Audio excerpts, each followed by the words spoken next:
కలగనలేదు రాముని సతి కాగలనని ఏనాడు.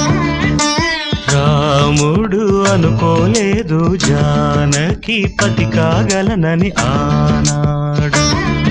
ఆనాడు ఎవరు అనుకోనిది ఈనాడు మనకు నిజమైనది.